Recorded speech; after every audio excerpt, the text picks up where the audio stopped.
Let him prune away what is dead, what is holding you back. It's not going to hurt you. It's actually going to free you.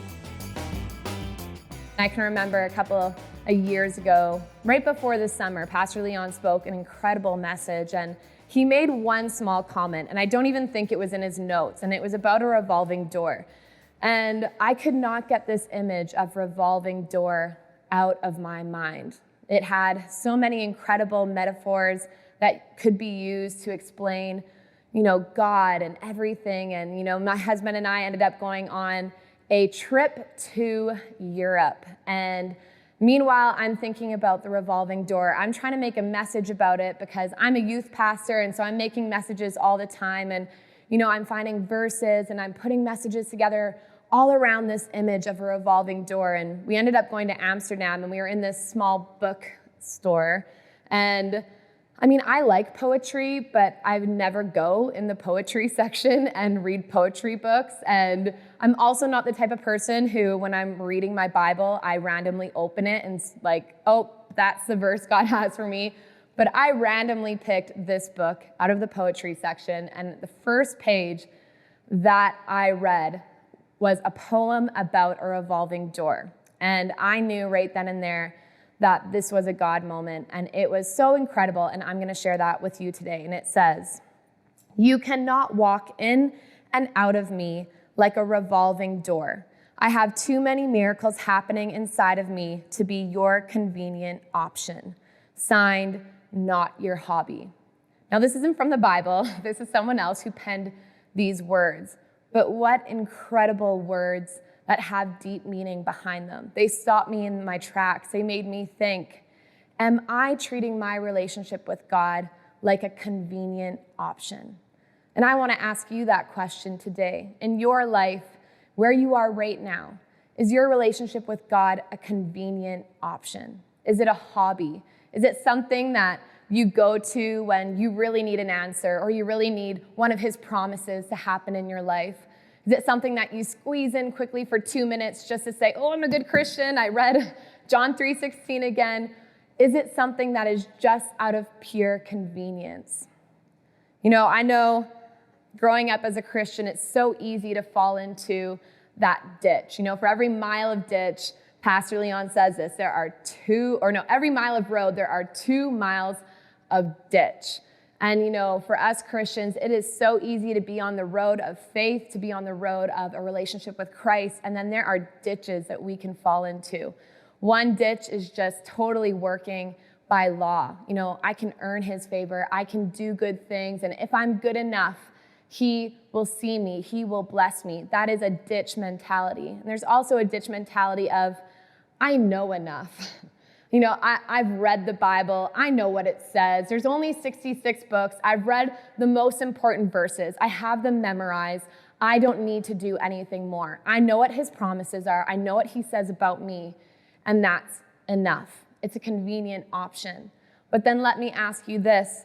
Why are we not experiencing his freedom, his life, his wisdom, his promises daily in every season? I want to read to you in John 15, verses 1-5, and this is what it says.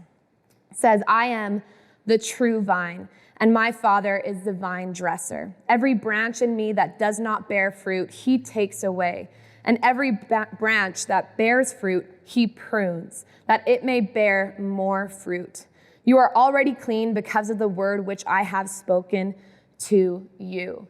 I was doing some reading about pruning, and I looked up grapes because they grow on vines, and I really wanted to understand this concept of vines. And what I found was the pruning is so important to the growth of the fruit. When you prune, it is cutting away the dead, overgrown branches or stems to increase the fruitfulness and the growth. What I love about the beginning of these verses is it says, God is going to prune away so that we can bear more fruit.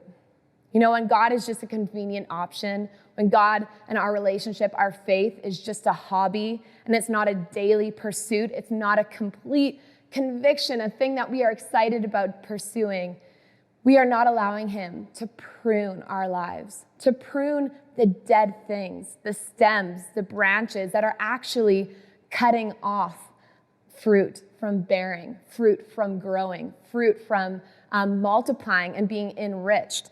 In the Amplified version, that verse says, he repeatedly prunes so that it will bear more fruit, even richer and finer fruit.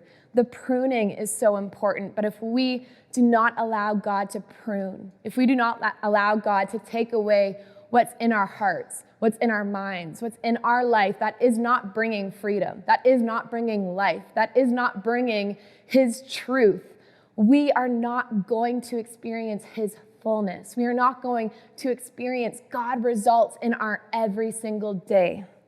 The rest of this verse goes on to say, remain in me, and I will remain in you, just as no branch can bear fruit by itself without remaining in the vine. Neither can you bear fruit, producing evidence of your faith, unless you remain in me. If you cut grapes off of a vine, they no longer grow. They no longer multiply. They're cut off. That's all you have. If we do not remain in God, we are just taking what we have gathered, and as we absorb it, as we experience it, it runs dry. We become selfish. We become desired focused. We let our emotions lead us. We let our body lead us, and we are no longer remaining within him. I want to be a person who will remain fixed on God, focused on who he is, how much he loves me, how good he is, that he would prune what is dead inside of me, that he would take away what is actually hurting me, what is withholding experiencing his promises, what is setting me back, and that he would take that away, and that he would help me to bear a fruit that is richer, that multiplies over time. You know, fruit can't just appear once it's planted. It takes time. It takes time to grow. If God is your convenient option, if a faith life, if a relationship with him is just a hobby, there is no time for your heart to grow the fruit. What are you talking about, the fruit? I'm talking about the fruit of the Spirit. When we are in line with God, when we remain in him, when we abide in him, our life grows this fruit of his character, where our life starts to transform. Our lives begin to transform and resemble our maker, our creator. It says in Galatians 5 what those fruit are. It is love, joy, peace, patience, kindness, goodness, faithfulness, gentleness, and self-control. Those are good things to have. All of those qualities are things that are going to propel you in every single area of your life, within your relationships, in your leadership, your wisdom, your finances, in your health, in whatever you put your hand to. These qualities are the difference maker. These qualities are what unleash God's miracles in our life, that give us a clear God focus, a clear God direction to live not like anyone else in this world, but to live like Jesus followers. Love, joy, peace, patience, kindness, goodness, faithfulness, gentleness, and self-control. And what these verses say is there is no cap on these fruit. That's why he prunes us, so that the fruit can be enriched, that it can multiply, that it can be better from season to season to season. That means there is no cap on how well you can love. That's something that God is always going to instill a greater sense of revelation within you, a greater sense of how to do that for your neighbor, how to do that for yourself, how to do that with him. All of these qualities, all of these fruit continue to grow as you remain and abide in him. Is God our convenient option? Do we go to him just when we need something? Or do we remain in him? You know, it's like a marriage. We don't just decide, okay, right now we're going to be married, but, oh, it's not convenient for me to be married right now, so I'm going to go do my own thing. You wait here, and I'll be back. I just want to, go experience some things on my own, and, it's okay, it's fine. This is how I discover myself. No spouse is going to be okay with someone saying, hey, let's put this marriage on hold for a little while and then rush back in and be like, okay, I need you now. I need you. Let's have this marriage. Let's build it. That is a toxic relationship. That is a convenience. That is a hobby. That is not putting it as a priority. Marriage can be beautiful when we make it a priority, when we spend time together, when we learn about each other, when we grow, when we learn from our mistakes, when we say, I'm sorry, and we continue to take those steps forward.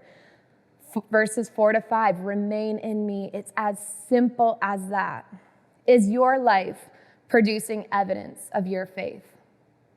If people looked at your life, is there evidence of your faith? Are there God results happening in your life? Can people see that there's a difference in your life? That even though this world is not perfect, you seem to be unshaken. You seem to still be stable. You seem to be rising above when everyone else is falling, when everyone else can't make money. You're getting a new job, you're getting a raise. That is God evidence. That is evidence of your faith-filled life.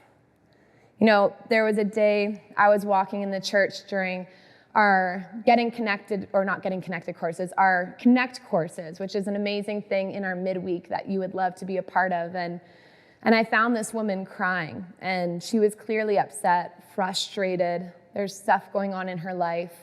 And she looked at me and she simply asked, why does prayer not work? And I had to take a moment because I could see that she was emotional. I could see that there was something in her life that had drained her, that had made her feel so desperate, so lost, so hopeless, that I had to take a minute and say, God, let me be kind with my words. And all I said was, it's because you're asking that question. Why does prayer not work? So often when we get stuck in our problems, we blame God. We go, oh, God told me to pray about this, but that's not working, so what's going on? If there's a doubt in your mind that prayer isn't going to work, if there is doubt in your mind that God doesn't want to intervene, that God hasn't made solutions already available for you, you will not experience it. And doubt comes. Believe me, I know. I am preaching to myself right now. This is a message I created for myself to keep me on track, to not let God become a convenient option, to become a hobby. But when you remain in God, you are planting within your heart. You are knowing who he is, what his word says. His word in Hebrews says that he is a God of his word. He cannot go against what he has promised. Do you know that? If you know that, then when you pray, there's a difference behind that prayer. When you pray knowing who God is, there is no doubt that he will not work on your behalf. But when you pray when you haven't gotten to know God, it's kind of like, let's see if this works. And that's not a faith-filled prayer. Those are just words. Don't let your prayers be empty. Let them be filled by remaining in him.